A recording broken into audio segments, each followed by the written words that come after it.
RAG is dead, or at least that's what a lot of the internet will tell you, especially on LinkedIn and X. And personally, I've been doing a lot less RAG content myself. It's something I used to cover every single week.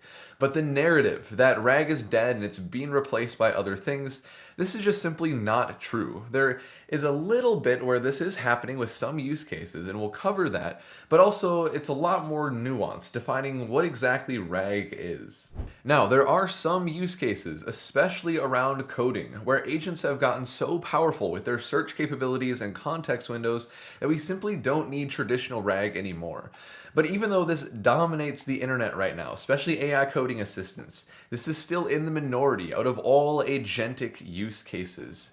RAG is still critical for a majority of applications that you build with generative AI. So I want to cover when that is the case and when RAG is dead. Now, before we move on, there is a key distinction that we have to make together. When people say RAG is dead, they are specifically referring to what I like to call traditional RAG or semantic search, where we have chunks from our documents and then we embed those into a vector database. This is the super classic pipeline.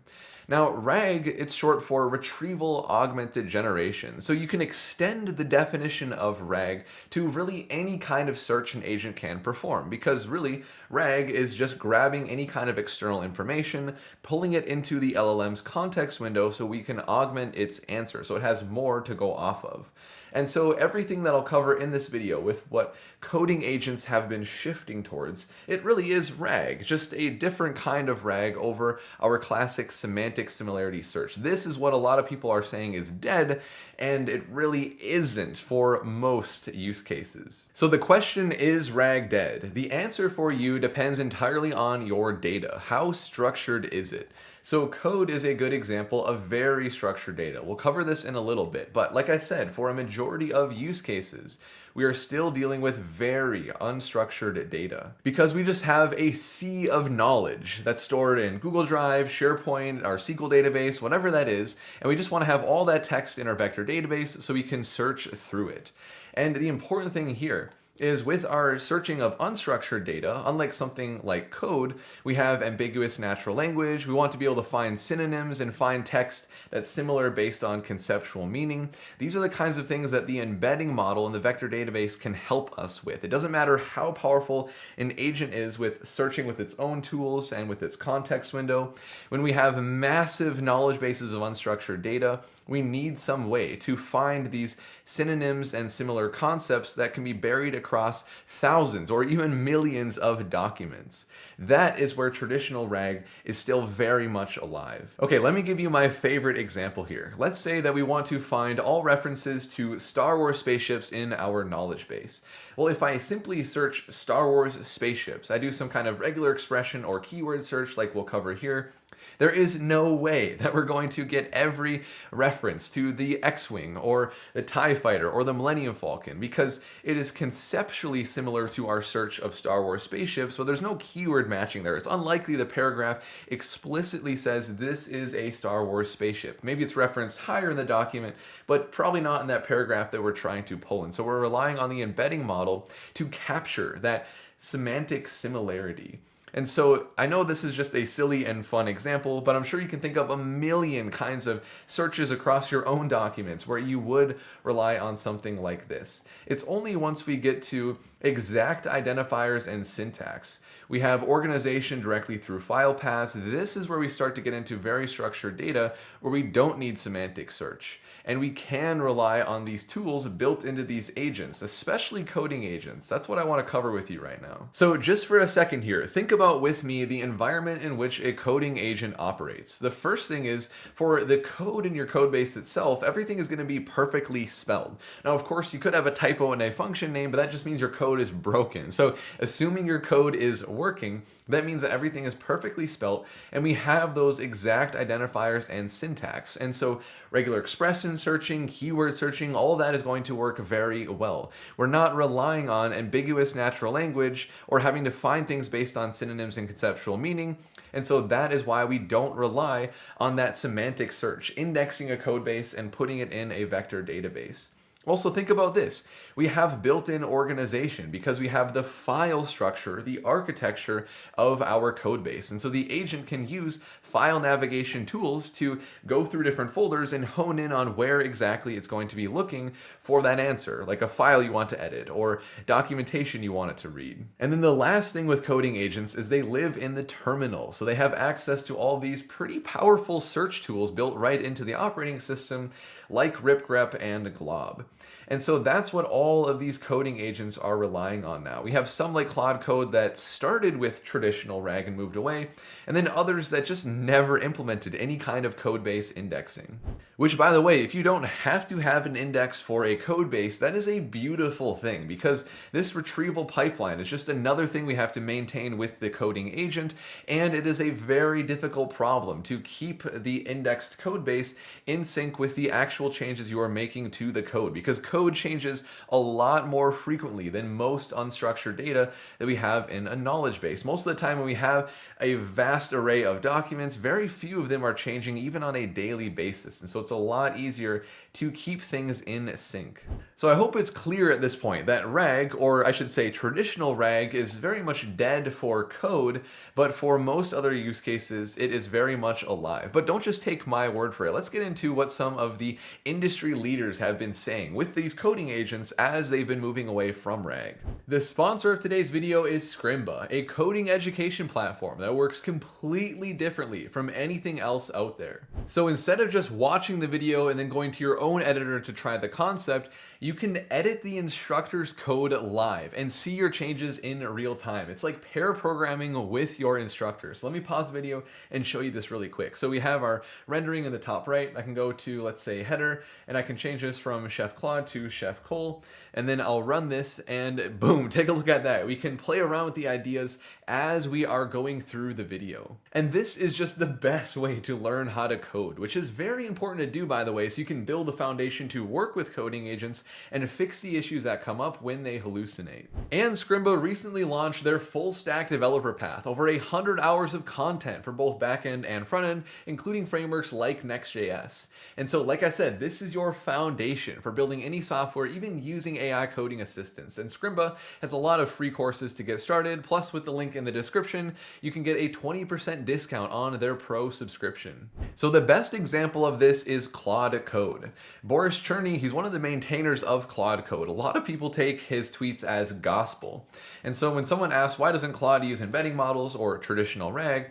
He said early versions of Claude Code actually did use RAG with a local vector database, but they found pretty quickly that agentic search generally works better. Agentic search is what I was talking about in the Excalibur diagram. We're giving our agent these tools directly in the terminal to navigate through our file structure and view our code.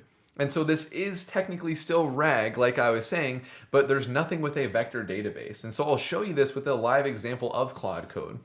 So Claude Code recently implemented this search tool that hides the underlying bash calls that are made. So I'm asking it to not use a search tool and then go through my code base to help me understand how my error responses are constructed. And so we can see here that it's using grep, it's using a tool called sed, it's using cat to view the contents of specific files. There is a lot of work that's going on here, but there is no vector database, no traditional RAG, and it gives me a fantastic overview at the end.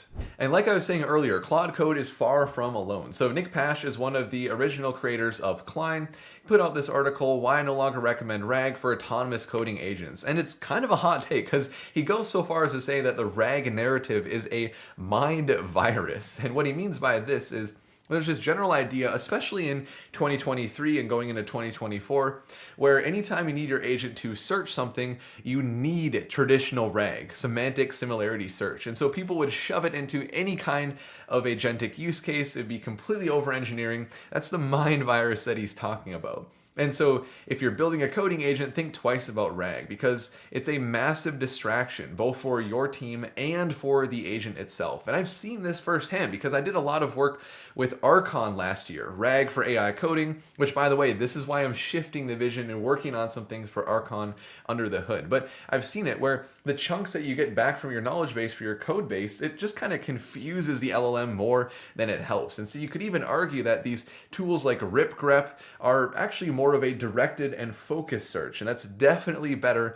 when working with a code base.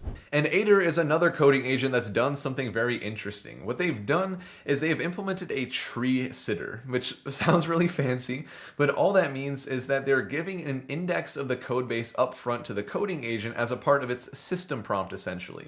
And so this is taking advantage of the file structure that we have, the architecture with our code bases. And so we give the agent an overview immediately. Here are the files, here are the core classes and functions. And so that way the agent has essentially an index of the code base, not an index in a vector database, but a simple high-level overview of here are the different files you might want to hone in on based on what the user is asking you to do. So yeah, there are a lot of really cool strategies that these coding agents are implementing to avoid traditional RAG. And they're sharing that with the world like we just saw. And so that's what gives this false narrative that RAG is dead. Because yes, it is for coding, but people see that and they don't understand this key distinction here. The only reason traditional RAG is dead for AI coding is because of how structured our code bases are. But yeah, you can probably think of a million use cases where you have very unstructured data and you can't just rely on those tools that we were seeing earlier. Customer support, compliance, and legal. I mean, you can think of a million use cases with any kind of internal knowledge base where we have to rely on these things, and we need this kind of pipeline for semantic search. Another thing that I mentioned very briefly earlier is that there's some overhead to creating and maintaining the retrieval pipeline, even a bit of cost for our chunking and embedding to store in our vector database. But this is honestly more of a feature than it is a cost itself, because when we are chunking our documents, we're splitting them up into bite-sized pieces of information. So when we retrieve a chunk, we have just a little bit of information that ideally has exactly what our agent needs. And so it reduces the cost of our agentic search at scale. This is a really, really rough estimate, but it's about 100 times cheaper for these really large knowledge bases when we are performing RAG, pulling in smaller chunks instead of reading entire documents, a lot more of what we'll be doing if we have other versions of agentic search.